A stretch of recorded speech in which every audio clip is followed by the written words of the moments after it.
नमस्कार दोस्तों, हरियाणा संजीवनी पर एक बार फिर आपका स्वागत। आज हम पहुंचे हैं गोहाना की नई अनाज मंडी में, जहां पर गुजरात के गवर्नर आर्य समाजी आचार्य देवव्रत यहां पर पहुंचे थे। और बता दें कि उन्होंने 20वें जो गवर्नर हैं गुजरात के, वो आज गोहाना के नई अनाज मंडी में पहुंचे हैं और पत्रकारों से भी बातचीत की गई है। दुकान के उद्घाटन के मौके पर यहाँ पर पहुंचे थे भाजपा और कांग्रेस के नेता भी यहाँ पर मौके पर मौजूद रहे, प्रशासनिक अधिकारी भी यहाँ पर मौके पर मौजूद रहे।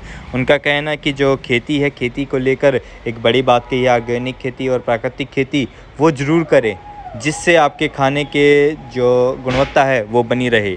इसको लेकर गवर्नर जी से बात की गई थी, उनके द्वारा जो बताया गया है अभी हम सुनाते हैं उनका क्या कहना है। वो आज गोहाना की नई अनाज मंडी स्थित एक दुकान का उद्घाटन करने के लिए पहुंचे थे। अब बात करते हैं क्या कहना उनका खेती को लेकर।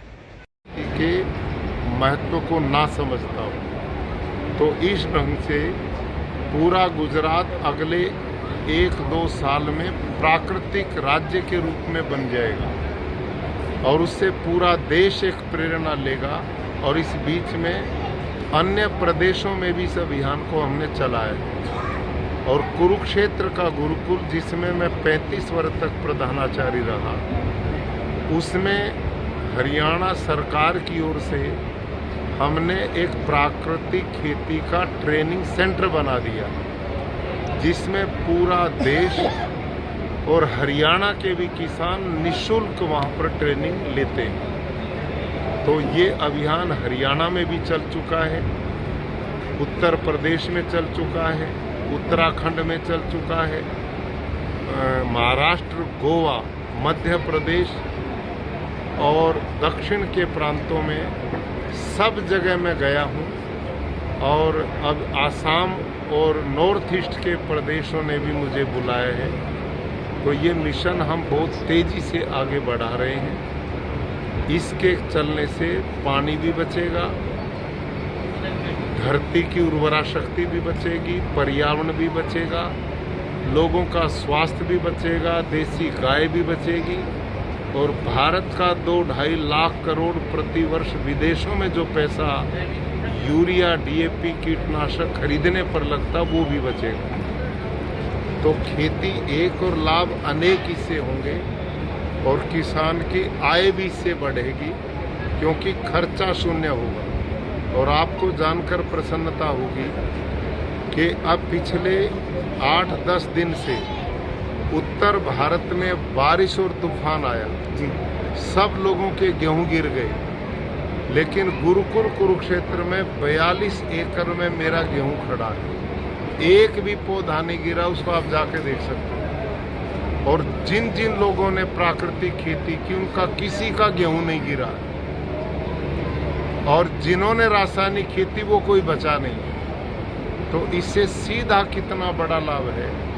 और हमारा उत्पादन भी बढ़ गया, क्योंकि मौसम ठंडा हुआ तो गेहूं को पकने का पूरा मौका मिला, दाना फूल गया और गेहूं का एक पौधा हमारा गिरा नहीं। तो प्राकृतिक खेती किसान का संबल बनेगी, मजबूती देगी। इसका प्रचार पूरे देश में मैं कर रहा हूं। आप लोग भी, मैं चाहूँगा कि इस मिशन में जुड़ें और लोक कल्याण का, सबकी भलाई के इस कार्य को करें। धन्यवाद। Thank you sir. प्राकृतिक खेती को लेकर काफ़ी जागरूक करते हैं किसानों को। क्या हाँ, आजकल प्राकृतिक खेती हर व्यक्ति की आवश्यकता बन गई है, क्योंकि रासायनिक खेती के कारण धरती की उर्वरा शक्ति कमज़ोर हो रही है, पानी की खपत ज़्यादा होती है और वो ग्लोबल वार्मिंग को जन्म देती है।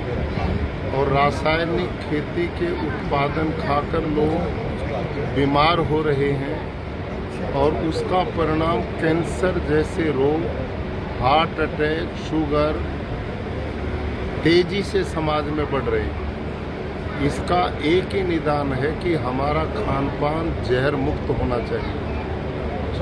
और पूरे भारतवर्ष में भारत के यशस्वी प्रधानमंत्री श्रीमान नरेंद्र मोदी जी के निर्देशन पर और उनके मार्गदर्शन में मैं पूरे देश में इस प्राकृतिक खेती के अभियान को चला रहा हूँ।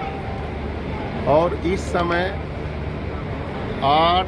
4 लाख किसान केवल गुजरात में प्राकृतिक खेती करनी शुरू कर चुके हैं और 2 लाख किसान मैंने हिमाचल प्रदेश में शुरू किए थे और अब पूरे देश में अलग अलग प्रांतों में मैं जाता हूँ और बहुत सरकारें उत्सुकता पूर्वक इस विषय को गंभीरता से लेकर और प्राकृतिक खेती की ओर बढ़ रही है, क्योंकि यदि प्राकृतिक खेती नहीं होगी तो किसान की आय नहीं बढ़ पाएगी।